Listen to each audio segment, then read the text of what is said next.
Hello everyone, welcome to another edition of Crypto Corner with me, OJ Jordan, and today I'm joined by Philip B from Exodus Wallet, who will tell us all about the new features of Exodus. As you know, Exodus Wallet is one of my top 3 wallets. It's a desktop wallet, and in that regard it's quite different than most of the other wallets that we are using, especially the ones which are web-based wallets, cloud services. So thank you, Philip, for joining me. Welcome to this live hangout. And you guys who are watching live, you can ask questions. I will check comments later on.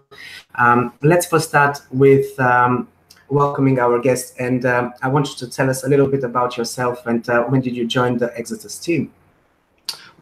Thanks for having me, OJ. I joined Exodus. I actually got accepted the job, or got offered the job in late December. It was Christmas, actually. It was a nice Christmas present.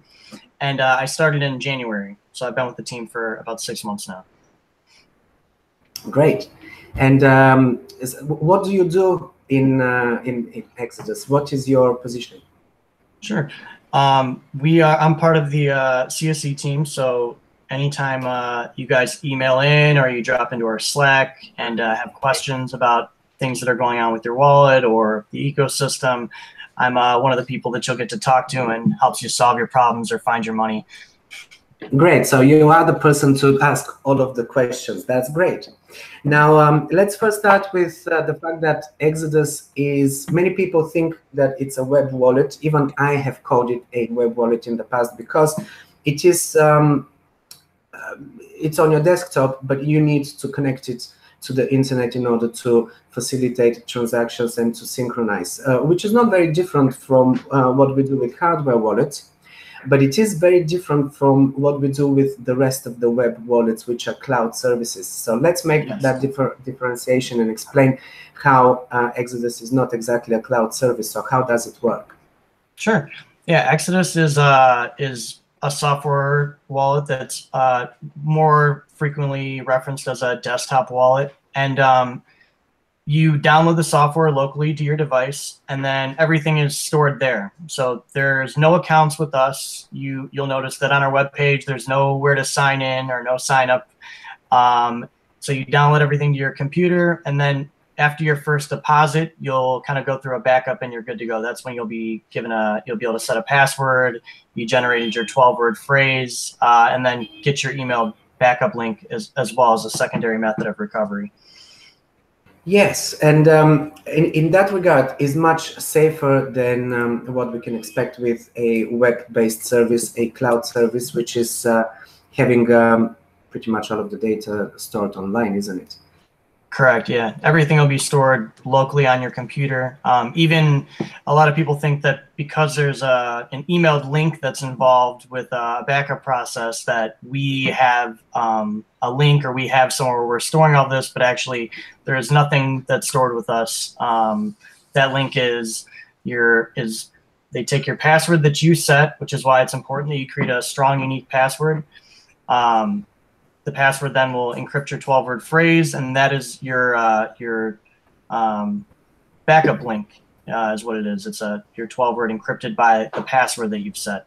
And that is sent from our servers and erased with less than 2 seconds after it actually happened. So there's no records of any person's personal, private data that we store, nor do we have any way to see what you're doing on your wallets or wallet activity, unless you reach out to us and you need help. Then you can provide us whatever information that you need, and we can. Right.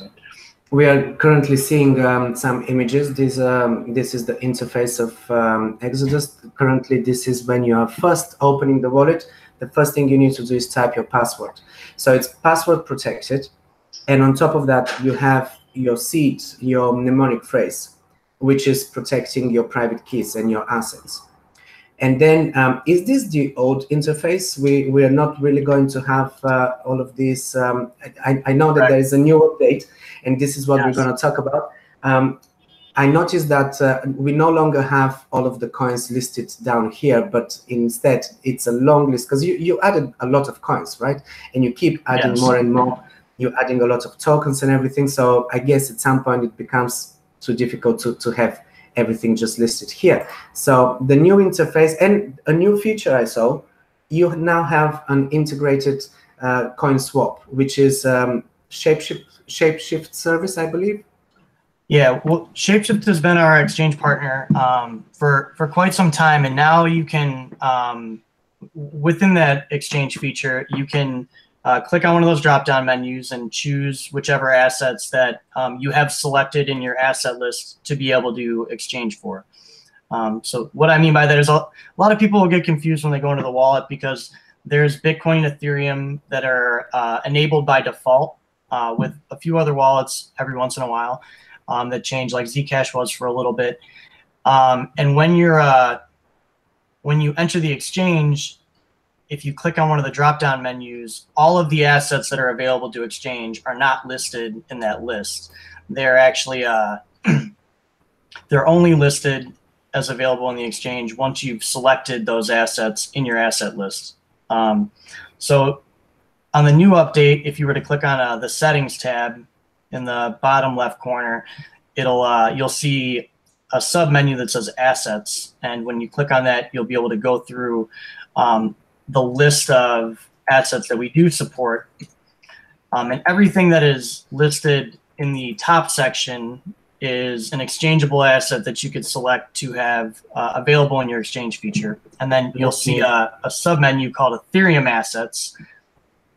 Yeah, right there. So where it's show hide, and it's kind of blinking right there. Okay, so shall I search perfect. Here? Yeah. So that's another is my feature. wallet. So yeah, this is my wallet, and I'm just going into the settings so that we can see. So these are all of the tokens that you really have a lot now. Yes. Always working on more as well. There are, we push an update every 2 weeks, actually, whether a light or a more heavy update. And there's usually, I would say, within a couple of those updates, you're going to get some new assets, whether they're exchangeable or not exchangeable ERC20 tokens. The list is continually growing. And whether they're exchangeable or not pretty much comes from Shapeshift, I suppose, because this is the service that is, okay, so it's not really up to you. But I saw that there's quite a long list of coins that you can exchange directly, swap. Mm-hmm. There are now over 30 that are exchangeable assets. And then I want to say there are, it's hard to keep up now in the bottom section because we're always adding new ERC20 tokens, but I feel like there, let's see, 1, 2, 3, 4, 5. I mean, there's got to be close to 100, probably 70 something, 70 something ERC20 tokens now. Yeah. Okay. Well, yeah, that's quite a lot. We do hope to eventually have a platform where we can exchange everything that we offer in the wallet. But for now, we got a lot of requests about ERC20 tokens all the time. So it was, all right, let's start going through the top 100 as well as the ones that have been requested the most. And let's start trying to get those into the wallet. So at least people have a place to store them. So if they prefer using Exodus, they don't have to use another desktop-based wallet if they don't want to. Okay, and what is, now let's talk a little bit more about the security and how do you make Exodus more secure than most of the other wallets? Because I know that I'm using quite a few different services, and I've used Jax, and I've used a lot of cloud services like Coinbase and Xapo and all of that. So I'm moving away from this. I'm mostly using hardware wallets, but in terms of web or desktop-based wallet, Exodus is really the one that I trust more than any of the other ones. So tell us a little bit more about how do you make it really secure. I know that it is downloaded in your computer, and you have your password. People were saying, what about two-step authentication, two-step verification, 2FA? Right. And so we actually posted a Medium article, or published a Medium article not that long ago, kind of about that, because what a lot of people don't understand about 2FA is that Exodus is a local application that's run on your computer. So we don't have servers and we don't have accounts with anyone. So without it being able to connect to a server and verify that you are the account holder, it really isn't possible. On top of that, because it's not a web-based or server-side client, anyone, if a hacker were to gain access to your computer, they would be able to get into your stuff anyway. Or if they got your 12-word seed, or if they got your, so pretty much there's 4 ways. Someone would either need access directly to your computer and know your password. They need to have your private keys. They need to have your 12-word phrase, or they would need your email backup link and your password. So there's very specific things that would have to happen for someone to be able to compromise your Exodus wallet, which is why for Exodus, it's extremely important that you don't export your private keys unless absolutely necessary under any circumstances. And, there are some circumstances where people will have to, or where it's more convenient to do the things that you'd like to do, which I know we're going to touch on a little bit later. With your 12 words, you should never share those with anyone. You should always keep those safe, written down offline, not saved on Evernote or in a cloud service or something like that. All of those are services that could be hacked, and then your information could be exposed.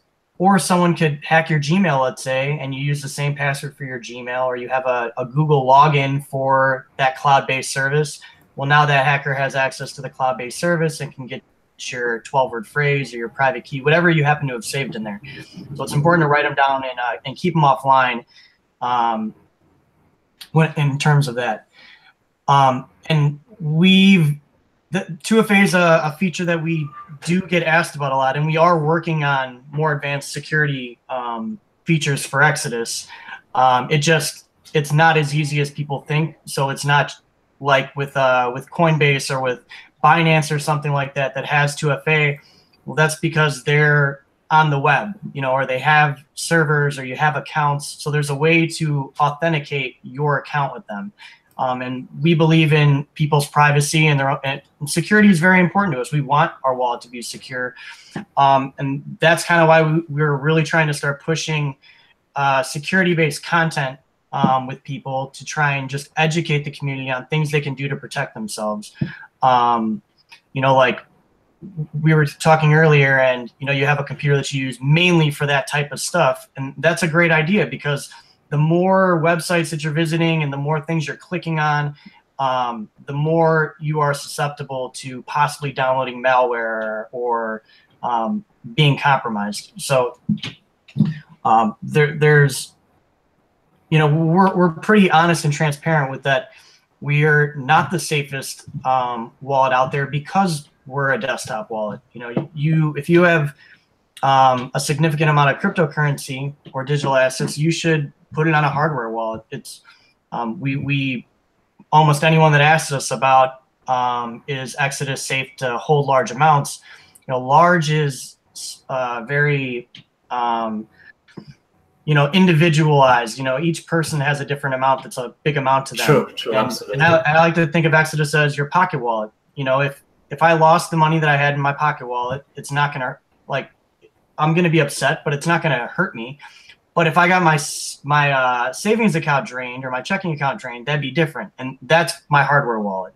So I use Exodus for my day-to-day stuff and my trading that I do with some of the coins that are not pairs that you can normally find. If I have Civic in my wallet and I want to get ZRX, I'd have to exchange my Civic for Ethereum and then my Ethereum for ZRX and then send it back if I wanted to go to an exchange. But with Exodus, you have these pairs that are unlike pairs you can't really find, and you can just quickly do that within the wallet. And that's all thanks to the Shapeshift integration. Okay, well, that's very good to know, because that is a new feature. You didn't have that. Is that how long has it been? A few days? A week? No, we've had Shapeshift for they've been our original exchange partner. It just kind of pops now and looks different because we changed the interface so much. So now you have All of the icons are now hexagonal shape, and the icons are actually in the center. In the portfolio screen, we still have the beloved Exodus donut, as we like to call it, or ring. But now, instead of having the lines with your asset underneath, it's a long list. And that list will be of all the assets that you have selected. It'll show the 24-hour volume of the asset. It'll now show the US dollar value, as well as the Bitcoin value, or the coin value that you'd like to see. It shows the 24-hour change in percentage. I'll let me see here. Okay, I'm finding it. I'm going to share it. The thing is, I can't share everything in my wallet, but there's a link I just sent for the Medium article we posted on the extended release notes. Or if you're on our downloads page, underneath the Exodus release 1.54.2, you could there's a part that says if you want to see behind the scenes tour, our new blog post detailing each and every new feature is waiting for you. And in there, it kind of talks about the new design overhaul that we did, with the different logos, with the portfolio, the changes that went on there. Because there's a lot of new information that we're sharing on the portfolio screen that wasn't there before. Before, it was just the asset that you had, or the assets that were selected, and then and the amount that you had. And you could click on it and change it from dollars to the actual asset amount. But now we have all of that on the screen, as well as some other features that people have asked for, like the 24-hour change. Which we can see in volume. It's the 24-hour trading volume, the value in US dollar, the portfolio percentage, all that's laid out in a nice table kind of format now. So we do take in all of the feedback that we get, whether it's just what assets people want to see or new features they'd like to see in the wallet. It all goes on the whiteboard, and we do have discussions about it. Because in the end of the day, we want to make the wallet that everyone, we want our customers to be happy, and we want the people that don't like Exodus for certain reasons, we want to find what would make them happy so we can start working on those things too. We don't want to exclude people and say, well, Exodus just isn't for you. It may not be for you right now, but we hope that it is for you one day, and we want to build that wallet to be for everyone. And kind of right now there's a great design, and with Shapeshift integration, it allows you to just do it from within the wallet. You don't need to have an account. You control your private keys. So there's a convenience factor to that, and more of a privacy factor to that, because you're not having to, give all of your information over to a service to hold your funds for you. This is all you, and that's kind of our thing. We want to sorry. Our goal is to help people be able to control their own future wealth, and that's kind of why we made this app. So it's an all-in-one app to secure, manage, and exchange your assets, but to help each individual person just be able to do that on their own. And that's kind of where we come in, because it's not the easiest. Cryptocurrency and digital assets right now aren't exactly the easiest things to use. So we try to be a very support-driven company, because we understand that. We know that it's not quite where it needs to be for everyone to be able to jump on board and just use cryptocurrency. There need to be people to help other people. I'm just checking the comments here, and I'm seeing that so one of the questions we've already answered, which was about the 2FA. Now, another question is, when are we going to see SegWit addresses, meaning cheaper transactions as well? Yeah, so with SegWit, we've already began working on that. You don't see the roadmap anymore that's on there, which I'll kind of talk about a little bit, but SegWit is something that we know that a lot of our customers do want, and we've already started working on that to where now you can send 2 Bech32 addresses. But to seamlessly integrate it to, the big thing is like confusion, like just with all the forks that come out of everything. We want our users to be able to know the difference between SegWit and legacy addresses.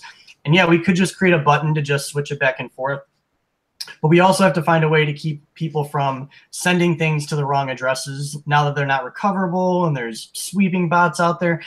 So it's all about making a seamless integration and making it work for everyone. So we're still working on that, and it will come. That is like one of the most requested features. So there's a few assets that we're working on behind the scenes. SegWit's one thing that we're working on behind the scenes, and then there's a couple other big projects that are coming along. But it's go ahead. Yeah, go on. No, I was just gonna say, but it's our developers, they work their butts off. We have a release that comes out every 2 weeks on Thursday at 10 p.m. Pacific time. And they stick to that. They never adhere from that. So they have a kind of a set of guidelines that they want to make sure that they follow and get into. And yes, SegWit is a priority for us, and it is something we want to get in there. But there are also other things that we've already been working on that we're trying to finish before we can start, really diving into just focusing on individual things. And to help with that, actually, we are looking for people right now. So if you know people out there that are into development or are asset specific or project specific, like, hey, they work with integrating SegWit for this company and they're looking to help or looking for a job, or they are, familiar with integrating these types of blockchain assets, come and visit us at exodus.io at our careers page. So it's exodus.io/careers. And please come and join us, because we are looking for 2 asset integration engineers, 2 UI UX designers, 1 web developer, and a DevOps engineer.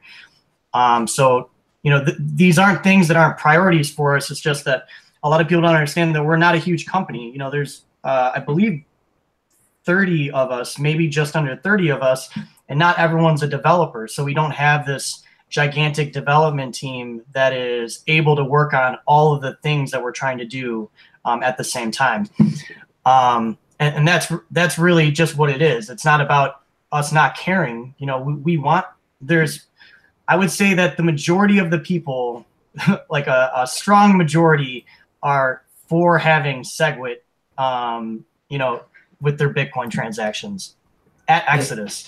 This isn't something that, we're not a company that's against that or that is on the other side of the argument with everyone in there. So this isn't like a stance or like a line in the mud that, we're not doing this. It's just that we wanted to start getting it done. So we're like, all right, let's implement this feature. So at least we're Bech32 compatible, so people can send to Bech32 addresses, which helps. And then from there, we can start working on how do we make this seamless integration to where, because we can't just create all SegWit addresses. We've had people that have multiple legacy addresses. Some people probably have 40, 50, possibly more than that, depending on how many transactions they've done and how long they've been using Exodus. That's something that a lot of people don't think about, that we have all these users, we have no control over any of their desktop wallets. And then how do we make it so it's easy to transition to? And one thing people say is like how Ledger did, how they just made a separate like SegWit and legacy one. Yeah. But again, for new users who are still, sending like Zelle to Zcash wallets and, Ethereum Classic to Ethereum or ETH assets to Ethereum Classics. And it's not just because of the name, it's also because of the address format or, that goes back to the name. So we have to make it an easy transition and make it just work for people. And that's kind of why it's taken longer than expected. Yeah, well, that makes sense. And And I know that you guys are trying to do things to be really easy and simple. For instance, I really liked the way that you did the EOS support for the transfer to their native blockchain by literally the registering of the address was a click of a button. And right. And I also like the fact that when we are storing ERC20 tokens, Ethereum-based tokens, which we know are linked to your Ethereum address, it's still very easy to send and receive these tokens without needing to deposit Ethereum into the address of that token in particular, which is something that we are doing with other wallets. With Exodus, that's not really needed. As long as you have enough Ethereum in your main Ethereum address, you're still able to do all of the transactions with whether it be Algor or Edge or any other of the ERC20 tokens. Now, the question here comes to, are you going to keep supporting transitions from ERC20 tokens into mainnet of many of the tokens that you currently have? Because there will be more of those new blockchains that they will be having their own native blockchains. Is that going to be the case like with EOS? So that's a great question, because I think right now, just in the wallet that we support, Tron just made a mainnet transition. Iconics just started their swap yesterday, I believe. Is it the 25th? VeChain, I believe, is migrating to mainnet. And then OMG has, I don't think they're going to mainnet, but there's something else going on with them. And the immediate answer is no, that we will not be supporting all of the mainnets for all these coins immediately after their launches, because they're new blockchains now. They're no longer Ethereum assets to where we can just add them and know they're going to work because they run on Ethereum. Now they're their own blockchain. So it takes time to watch and kind of sit on the sidelines and make sure that their product is working. A, B, that it can incorporate into Exodus seamlessly, like that the network works and that they have the infrastructure to support the customers that we have. And the other thing is, there's a few other, actually like asset criteria that we look at, and one is shapeshift availability, because obviously we want to have, if we have an asset that's not an ERC20 token, we want it available to be traded. So shapeshift availability is a big thing. Another thing that we look at would be that, like I said, that they have the infrastructure to support, our customers and us being able to send, receive, balances showing up properly. We can't have a poor user experience in Exodus with the assets that are working in there. Everything needs to work how it's supposed to, which is probably the most frustrating part about, what we do have to deal with sometimes is when these assets have issues that are server related or insight related, and it causes problems for our customers. Luckily, we catch these things pretty quickly, so we're already prepared. We're knowledgeable about, why it is happening, and we have a great community. People are very accepting when we let them know, hey, this is out of our hands, but we're here to help. So we'll be here with you, and we'll follow up with you and let you know everything that goes on as we're informed. And a lot of times the project's teams are extremely quick to act and fix whatever's wrong to get everything going. Sometimes it takes a while, but that's also why why other assets that we have, which we'll probably get into next, stay in beta for a while. Because we need everything to work perfect in Exodus. We get questions and we get harped on about Ripple a lot, because Ripple was on our roadmap for a really long time. And it's not that we don't have a wallet for Ripple, and it's not that Ripple hasn't been being tested. It's been in our beta wallet being tested by the community for a while. But we were having issues with our inside servers. So if we can't have a reliable service to provide our Exodus customers, the officially supported wallet, then we can't move an asset over to it. So even if it works, great for 2 months of us monitoring it, and then the day before we're going to drop it, something happens, we can't move it over. So that kind of hinders us at times from getting the assets that people want in. You know, there's always questions like, you've had this on your roadmap forever. When's it going to come? And that's kind of the reason behind it. It's not that we can't create the wallet. A lot of times we have to watch and assess whether they're going to continue being a successful project, if customer or if community sentiment is still the same, if they have Shapeshift integration, the infrastructure, and then their market cap and 24-hour volume. That's a big deal. You know, we have a built-in exchange, and if we're going to have one of our main criteria be Shapeshift supports it, or it has exchange support, then it also has to have a decent volume of exchange to where people will want to use that asset in the wallet. Yeah, and I completely understand about people asking about Ripple so much, because with Ripple, we don't have enough wallet support. Yeah.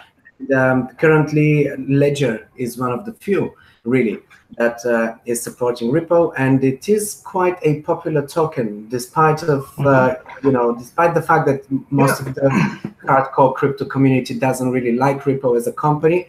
I'm seeing a lot of people really going for Ripple, feeling maybe a little bit more secure with it, or whatever, for whatever reasons. But it's got a huge market cap, you know, and it's big trading volume. So a lot of people are invested in Ripple, and they want to see more wallets that are supporting it, so that it makes it easier. So it's good that we are talking about it. But before we move from, I mentioned EOS.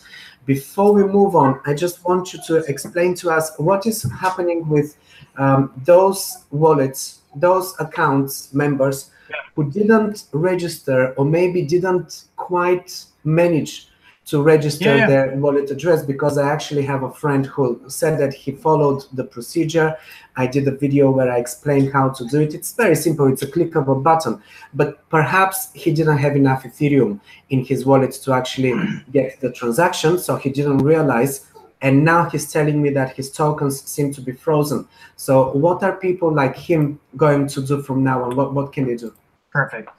So that's another kind of common misconception, and it's partially our fault for the way that we're still displaying EOS in the wallet, because we're still displaying the ERC20 EOS in the wallet, and those were frozen, not by us, but by design of the contract on June 2nd, I believe, at like 21:59 UTC.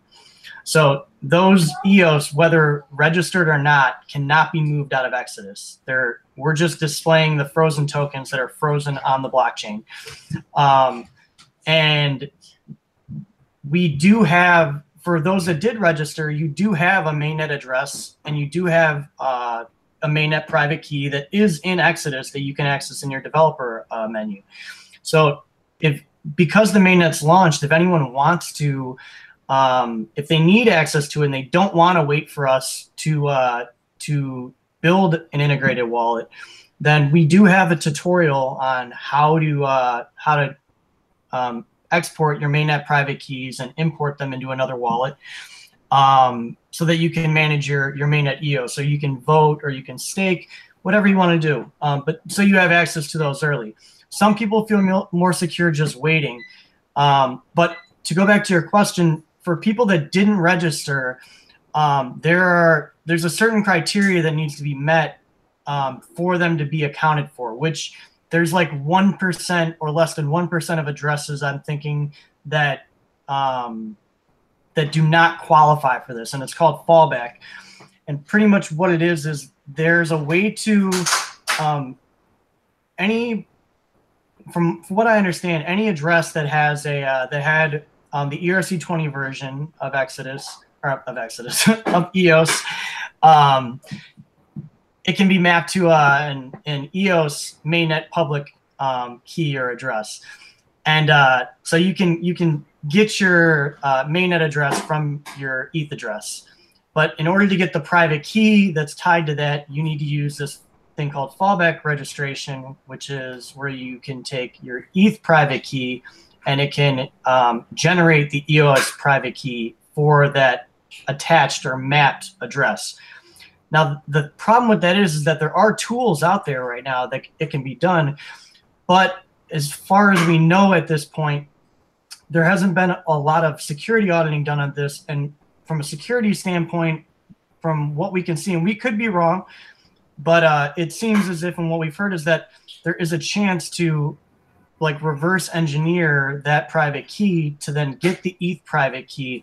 So if someone were to hack that and get that, then you would not only lose your EOS, but they would also have access to your ETH and your ERC20 tokens. All of the other tokens that you're storing in that Ethereum wallet. Exactly. So it'll affect not only your EOS or your mainnet EOS and assets, but it could also affect your Ethereum and Ethereum assets. So we've just been gathering people's, if they didn't register their tokens, we've been getting their Ethereum address and then some other information from them, so we can look at the activity that was on their Ethereum address to make sure that they have a public key on chain. So what that means is they have to have an outgoing transaction from their Ethereum address sometime after the token distribution had began, as well as before the token distribution has ended.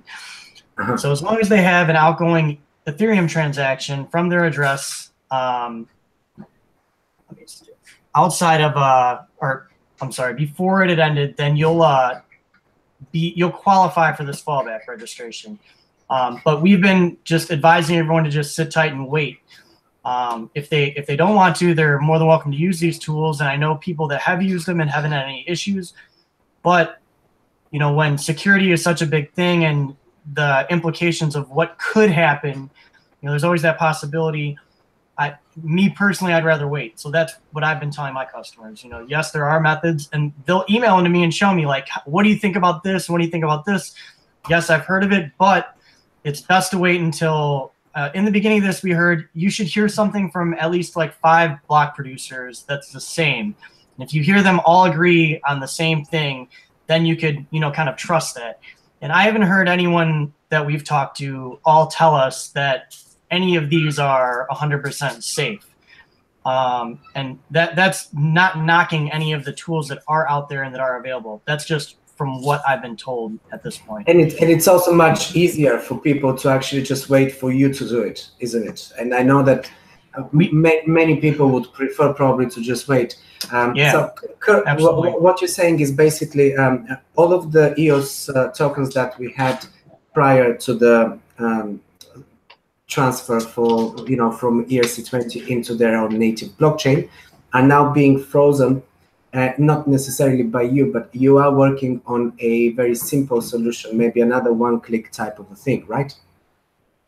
That is something that we've discussed, and I'm pretty sure that as time goes on and there is a confirmed 100% secure way to do it, that we would then try and work with them or try and get some insight so that we could, because that was kind of the main reason we did the one-click button within the wallet, is we wanted to eliminate the possibility of people losing funds.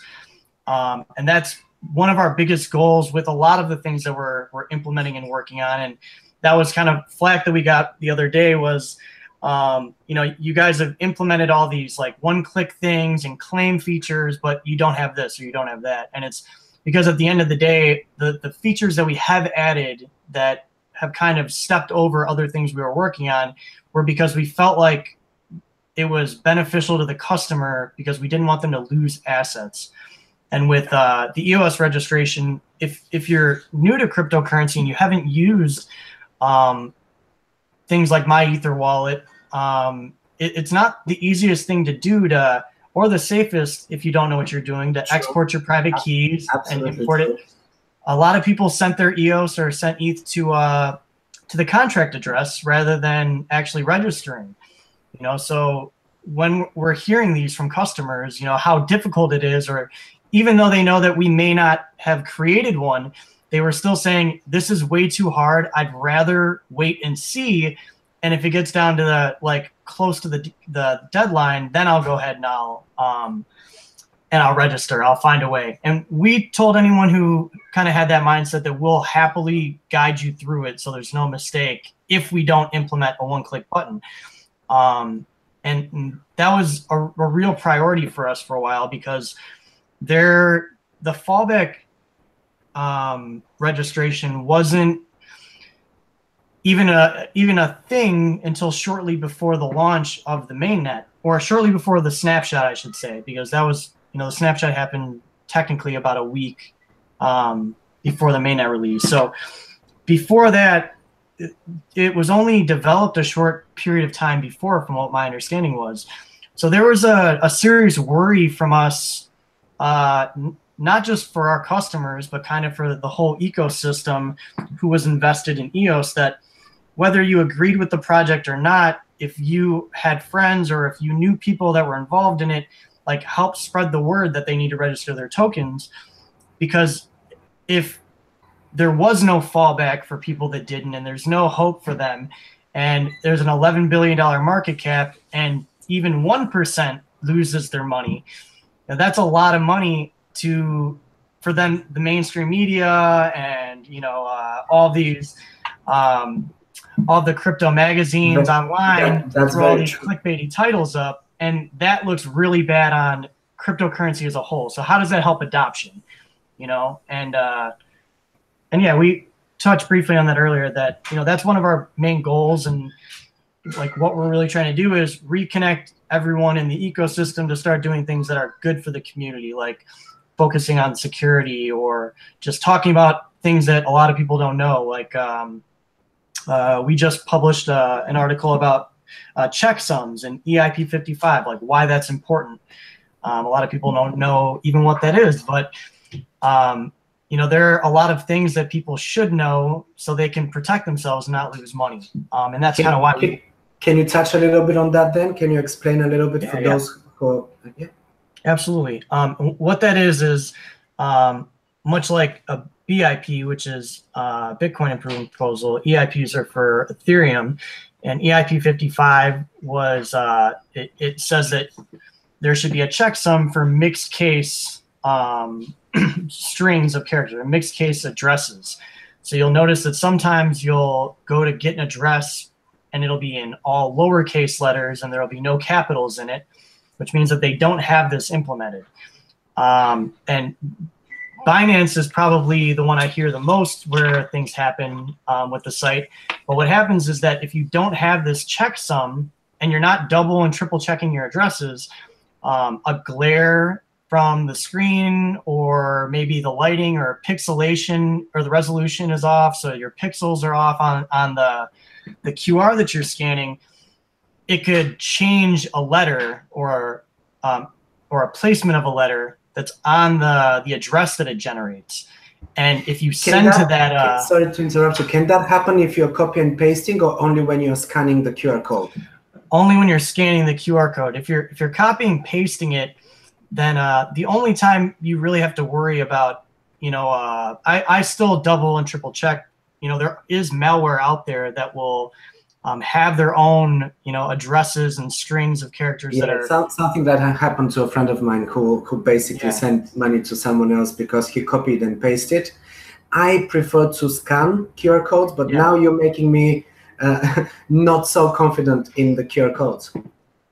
Yeah, well, there's a lot of companies that are on board and have kind of championed us for reaching out and trying to get that going.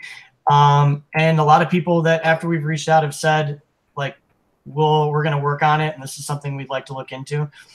But yeah, there's quite a few of the bigger companies and exchanges that do not have it implemented, and you'll lose your funds. You're sending your money into a black hole pretty much.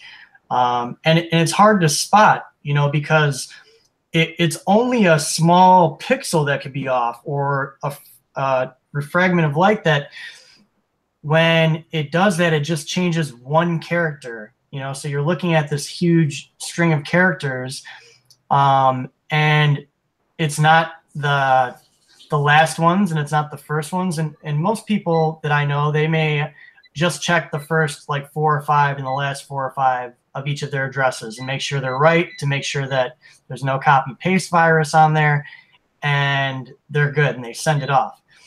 But when you're using QR codes, you really have to check like every individual one, because they're hard to catch. Even the example that's in the article I just sent you, the first time that I looked at it, I didn't even notice that they were different. And that was the point of it, to show you that it's so subtle sometimes that it you'll completely miss it.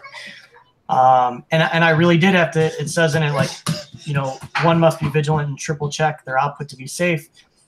And I had to triple check this one to catch it. So I just noticed it where it is. Yeah. Yeah, it's literally one letter. And most of the time what we do is we check the first few letters, we check the last few letters, and we're good to go. We never really think that a letter in the middle can get mixed up, or as you said, it can just go wrong. And clearly what's happening here is that you're sending the money to an address that might not even exist. It's not necessarily someone else's address. It's not that someone is hacking you or trying to steal money. This, you're saying, is basically just a glitch. And this money can now go, that Ethereum can Correct. be sent to an address that doesn't even exist, and there's no recovering from that. Mm-hmm. We actually put a warning. So we have a check for the checksum in Exodus. So if you scan an address with the QR code, you'll see sometimes a message pop up that'll have a warning sign and say, warning, this address is not formatted properly. Please double check each character in the address. If you send to a wrong address, the funds cannot be recovered. Click more to understand the risks. And it's unfortunate, but some people just click through that. They just see warning and they, are like, oh, it's just some message. It's not really pertinent to what I'm doing. Or they may click it and then just do what we just talked about. Just check the first, 4 or 5 and the last 4 or 5, completely overlook it. But that is why that message shows up. It doesn't show up every time you send Ethereum or an ERC20 token. It's only when it catches that the QR that was scanned does not have a checksum on it.